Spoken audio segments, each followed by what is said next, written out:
Wapendwa, Bwana Yesu asifiwe. Ninamshukuru Mungu kwa ajili ya siku ya leo. Leo ni siku ya Jumapili nzuri ya tarehe 29.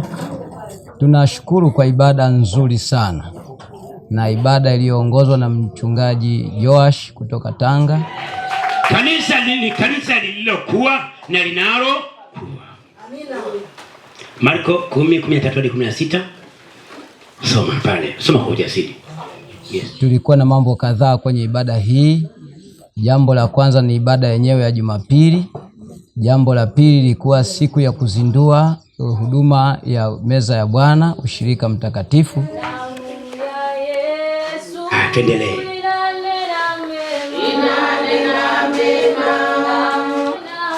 Inanena mema, damu inanena mema. Inanena mema, inanena mema, inanena mema, damu inanena mema, inanena mema, inanena mema, inanena mema, damu inanena mema, inanena mema, inanena mema. Ni mara yetu ya kwanza tangu tuanze huduma hii mahali hapa, na tunamshukuru mchungaji Joash, ameendesha vizuri, ameongoza vizuri. Lakini pia tulikuwa na ibada ya kubariki watoto. Neno machache yanayosema Yesu alichukizwa. Elewa, inasema bali Yesu akachukizwa. Tena sana. Hivyo unajua maana ya kuchukizwa? Unajua kilichomchukiza nini? Ni ufahamu wa wanafunzi wa Yesu kuhusu watoto ulikuwa hamna kitu. Hamna kitu.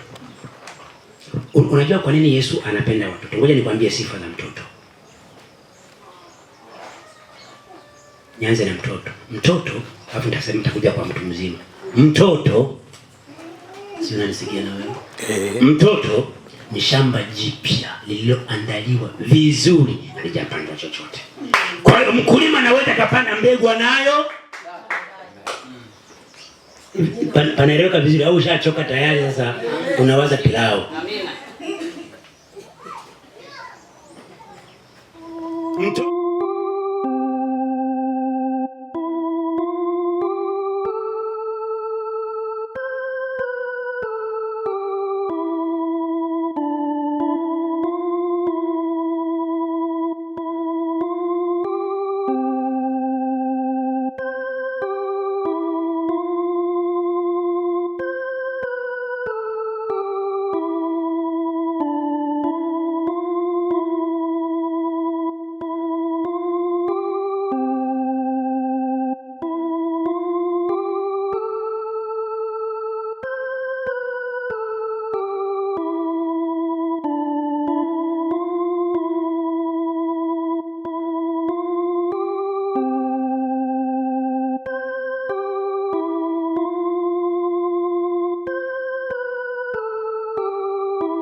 Watoto wadogo, kulikuwa na watoto wadogo 3, na kwenye ibada hiyo pia tumemwona Mungu, na mimi mchungaji niko na mimi nimebariki mwanangu pia.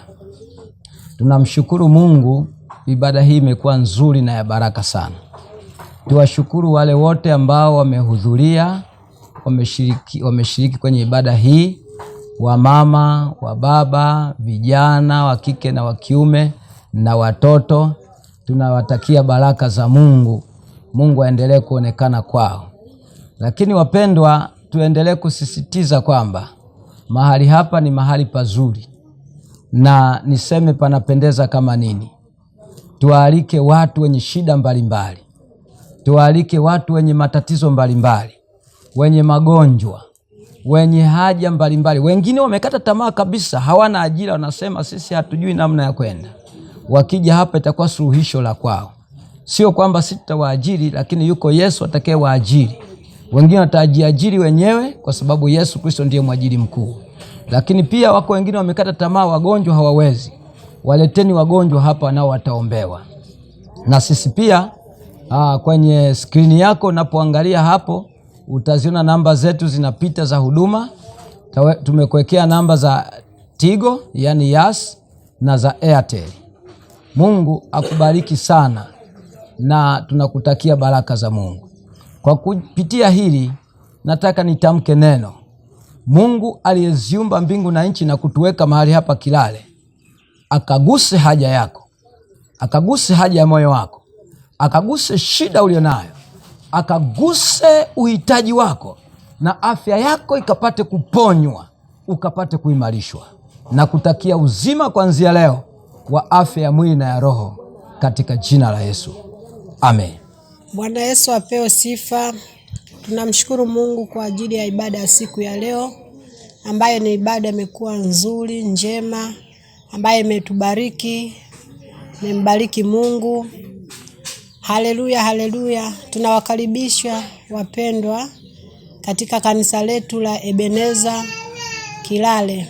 Tunawakaribisha maana mahali hapa kuna uzima, kuna amani. Tunawakaribisha katika ibada yetu. Tunapatikana Kilale Mashine. Kuna huduma zote, kuna maombezi, kuna neno la Mungu, kuna kila hitaji utakalolihitaji. Ukifika mahali hapa utalipata. Karibuni na Mungu awatie nguvu.